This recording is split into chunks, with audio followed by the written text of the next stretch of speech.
Namaste everyone. Dear students, today we are going to start our chapter number 2, Low Spring. It has been written by Anais Jung and it has two parts, two stories, one story of Sahib and one story of Mukesh. So Annie's जंग जो हैं उनका जन्म हैदराबाद में ही उन्होंने अपना जो time spend किया था और इंडिया में ही उनका जो जन्म हुआ था रूरकेला में। तो उन्होंने एज अ राइटर अपना जो करियर शुरू किया था वो इंडिया में ही शुरू किया था। ठीक है, तो उन्होंने अपनी एक स्टोरी जो बुक लिखी और वो थी lost spring, stories of stolen childhood. इसी में से ये एक पार्ट, एक एक्सट्रैक्ट इन्होंने लिया है, लोस्ट स्प्रिंग। अगर बात करें लो स्प्रिंग, स्प्रिंग जो है वो रिजेंबल करता है किसको? हैप्पीनेस को, खुशियों को। लेकिन यहाँ पे जो चाइल्डहुड है उसका स्प्रिंग से कोई लेना देना नहीं है। मीन्स वो लो स्प्रिंग, इसने इसको स्प्रिंग की बजाय लो स्प्रिंग में काउंट कर दिया। मीन्स उनकी जो हैप्पीनेस है, उनका जो एन्जॉयमेंट है, उनकी जो एंटरटेनमेंट है बच्चों की, वो कहीं ना कहीं गुम हो गई है। That's why she has given title here lost spring. Okay, यहाँ पे उन्होंने क्या किया है, here she analyses the grinding poverty and tradition which condemns these children to a life of exploitation. These children are denied the opportunity of schooling and forced into labor early in life. The plight of these street children is portrayed beautifully. यहाँ इनकी जो दयनीय स्थिति है, इनकी जो pitiful condition है, उसको बड़े अच्छे तरीके से एनीस जंग ने एक्सप्लेन किया है। उन्होंने बताया है, क्रिटिसाइज़ किया है, सटायर किया है कि चाइल्ड लेबर इंडिया में कैसे फैला हुआ है और यहाँ तक कि इन बच्चों की जो लाइफ है, चाइल्डहुड जो इनका बचपन, गोल्डन टाइम पीरियड होता है, उसको स्पॉयल किया है। वो एक्सप्लॉयटेशन, उसका शोषण किया जा रहा है। वो बच्चे अपने चाइल्डहुड एज में स्कूल में एजुकेशन लेने के बजाय कहीं कहीं काम करते हैं because they have responsibility to earn money. उनके पास रिस्पॉन्सिबिलिटी आती है अपनी फैमिली के लिए पैसे अर्न करने की. ओके, तो इस थीम को उन्होंने यहाँ पे हाईलाइट किया है. इसमें टू पार्ट्स हैं. एक पार्ट है sometimes I find a rupee in the garbage, जो कि साहिब की स्टोरी से रिलेटेड है. एंड सेकेंड पार्ट जो है वो I want to drive a car, means जो कि मुकेश की पार्ट स्टोरी से रिलेट करता है. So today in this video we are going to do only one part, first part, that is sometimes I find a rupee in garbage. तो यहाँ पे जो साहिब की स्टोरी है उसको हाईलाइट किया गया है इसमें. Okay, Sahib, who is Sahib? Sahib कौन है? साहिब जो है वो एक रैग पिकर है जो कि ढाका से आया है, बांग्लादेश से आया है, 1971 में आया है. और कहाँ आया है? सीमापुरी में, दिल्ली की पेरीफेरी में आया है. ओके, तो साहिब सीमा अपने परिवार वालों के साथ 1971 में यहाँ आके, सीमापुरी में आके वो रहने लग गए थे. They got shelter there, they are having mud structures, means उनके जो मड के जो बाउंड्री है वो बना करके, and after using tin and tarpaulin उन्होंने रहने के लिए अपने शेल्टर बनाए हैं. And they are living there, वहाँ पे उन शेल्टर्स में ये रहते हैं. But they haven't provided any facility like water supply, any drainage, और कोई भी फैसिलिटी है वो इनको नहीं दी गई है एक्सेप्ट राशन कार्ड्स. सिर्फ राशन कार्ड इनको दिए गए हैं जिनकी वजह से ये थोड़े लो प्राइस पे अपने लिए खाना अरेंज कर सकते हैं, 2 टाइम्स का मील अरेंज कर सकते हैं, या फिर कहें कि इन राशन कार्ड के की वजह से ये वोटिंग लिस्ट में अपना नाम लिखवा सकते हैं और उन पॉलिटिकल लीडर्स को अपनी वोट दे सकते हैं जो यहाँ पे टाइम टू टाइम आकर के इनको प्रॉमिस करते हैं इनकी स्थिति को सुधारने के लिए. But promises are made only, not to be fulfilled. लेकिन ये जो प्रॉमिस हैं सिर्फ उनको किए जाते हैं, इनको फुलफिल नहीं किया जाता. ओके, नेक्स्ट यहाँ पे अगर हम बात करें तो साहिब जो है वो क्या करता है. यहाँ चैप्टर जब शुरू होता है तो जो एनीस जंग हैं, ऑथर हैं, उनका इनकाउंटर यानी कि फ़ेस टू फेस होता है साहिब से. बहुत सारे बच्चे जो हैं वो रैग पिकिंग का काम कर रहे थे. और जैसे हम यूजुअली किसी से देखते हैं, हमारे मन में आता है कि भाई तुम ये सब क्यों कर रहे हो स्कूल जाने के बजाय. तो in the same way Anees Jung also ask them कि why they are not going to school, वो स्कूल में क्यों नहीं जाते. तो साहिब रिप्लाइड कि there is no school in my community, in my neighbourhood. कोई स्कूल नहीं है मेरी कम्युनिटी में, मेरे नेबरहुड में, that's why I am not going, तो इसीलिए मैं नहीं जाता.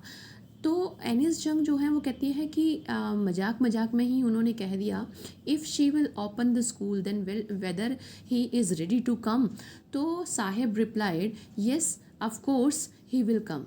And after some days when Sahib asked again from the author कि whether the school is ready, then she felt disappointed. वो disappoint feel करती हैं, महसूस करती हैं उस निराशा को, उस दर्द को वो जान पाती हैं कि जो प्रॉमिस इनको किए जाते हैं टाइम टू टाइम, और ये उसी आशा में जीने लगते हैं कि कभी ये प्रॉमिस पूरा होगा, but these promise are not kept, लेकिन इन प्रोमिस को कभी भी पूरा नहीं किया जाता। तो यहाँ पे वो डिसअपॉइंट फील करती हैं। ओके, यहाँ पे जो साहिब है, क्वेश्चन आता है कि साहिब का एक ड्रीम है। What was the dream of Saheb? Saheb का ड्रीम क्या है? So he wants to wear tennis shoes, he wants to wear tennis clothes and he wants to play tennis. वो टेनिस खेलना चाहता है, टेनिस के शूज़ पहनना चाहता है, but he was not having shoes, क्योंकि इनके जो भी पॉवर्टी स्ट्रिकन बच्चे होते हैं, इनके बीच में एक ट्रेडिशन होती है, they are having one tradition among them to be barefoot, यानी कि उनका वो नंगे पैर रहते हैं, उनके पास शूज़ नहीं होते हैं। और इसको ये कहते हैं कि ट्रेडिशन है, but according to author she wants to say that this is not the tradition but this is only the excuse to hide their poverty. उनकी गरीबी को छुपाने का शायद ये एक ज़रिया है, एक तरीका है। एंड इसी इंसिडेंट से वो रिलेट करती हैं कि एक बार शी विजिटेड उदीपी। वो एक उदीपी जो है एक प्लेस है, वहाँ पे वो गई 30 ईयर्स अगो की बात है ये।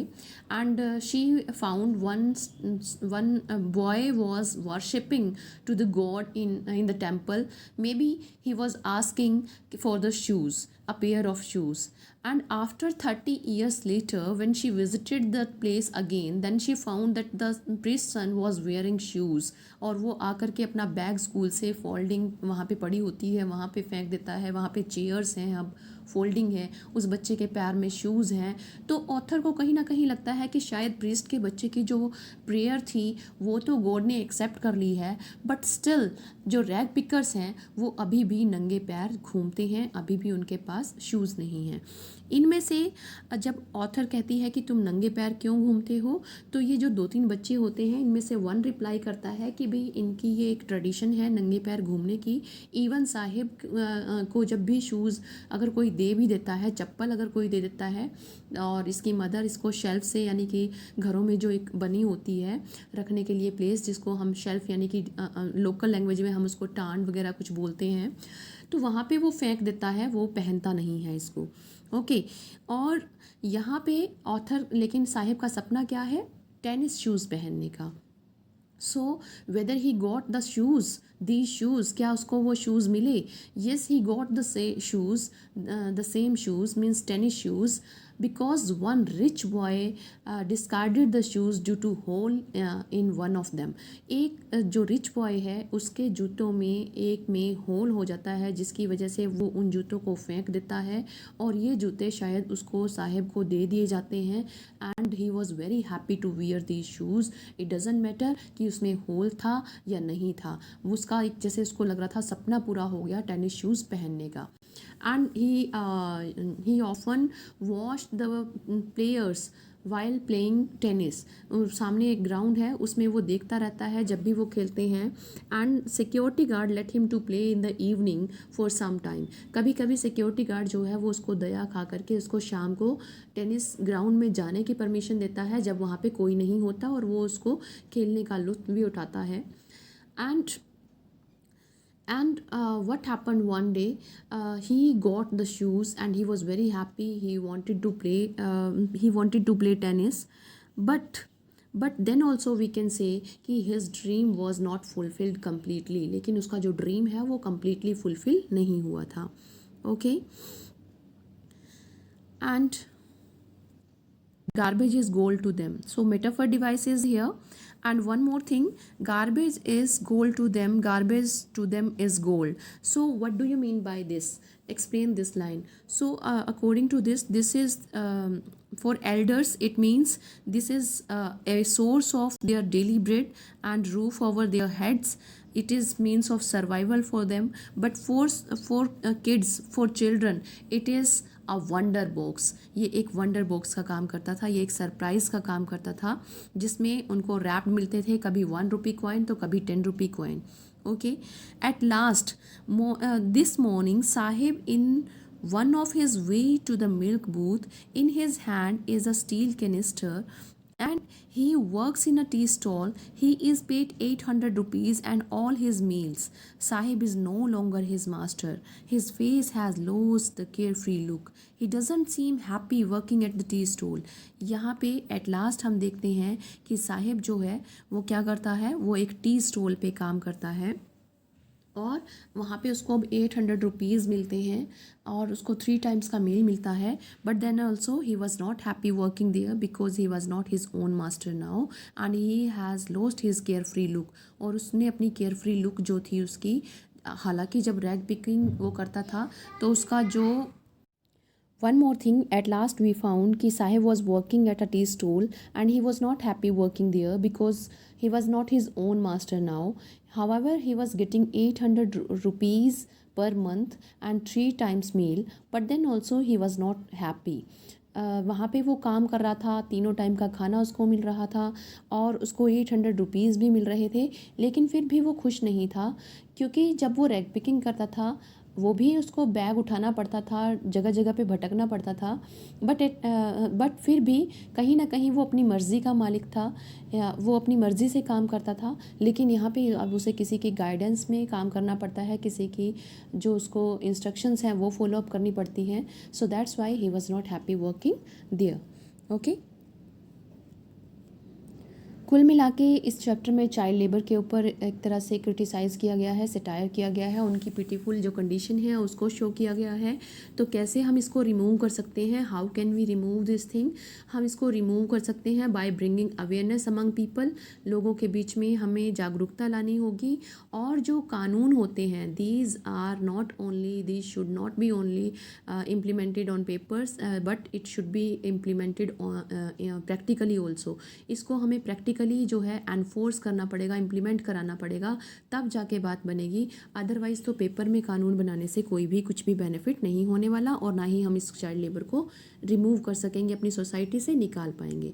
सो इसके लिए सिर्फ 2 ही हमें तरीके हैं जिनको हमें अपनाना होगा. अवेयरनेस लोगों के बीच में, और दूसरा जो कानून इंडिया में बनाए जाते हैं उनको स्ट्रिक्टली फॉलो कराना होगा. Okay, I hope you have got this chapter very well.